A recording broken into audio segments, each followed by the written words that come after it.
Non avevo mai baciato un santo in vita.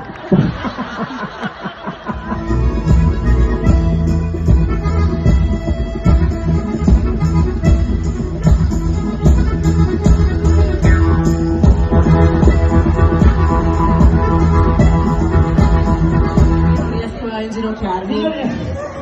Signorina, non si ginocchi in moto perché altrimenti sembra della sacrestia e la gente vuole entrare a confessare.